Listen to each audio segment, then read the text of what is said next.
Welcome to our channel. If you have earned Discover Cashback bonus rewards on your Discover credit card and want to use them to pay your credit card bill, follow these step-by-step instructions to redeem your rewards as a statement credit.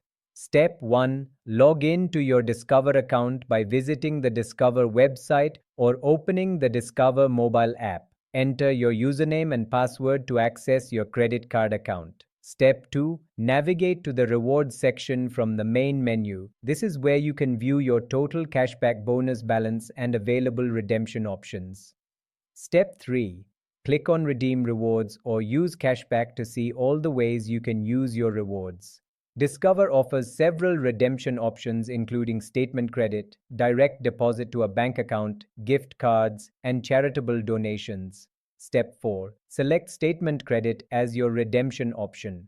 This allows you to apply your cashback bonus directly to your current credit card balance, effectively reducing what you owe. Step 5. Enter the amount of rewards you want to redeem. You can choose to redeem any amount starting from 1 cent up to your total available balance. Discover Cashback bonus is redeemed at a rate of $1 per 100 rewards points. Step 6. Review the redemption details. Statement credits typically post to your account within a few business days and will appear as a credit transaction on your statement. Step 7. Click Confirm or Redeem to complete the process. Discover will apply the statement credit to your account and you will receive a confirmation email. Step 8. Check your credit card balance after a few days to verify that the statement credit has been applied. The credit will reduce your outstanding balance and lower your next payment amount. Using your cashback bonus to pay your bill is a smart way to maximize the value of your rewards and reduce your credit card debt. Don't forget to like this video and subscribe to our channel.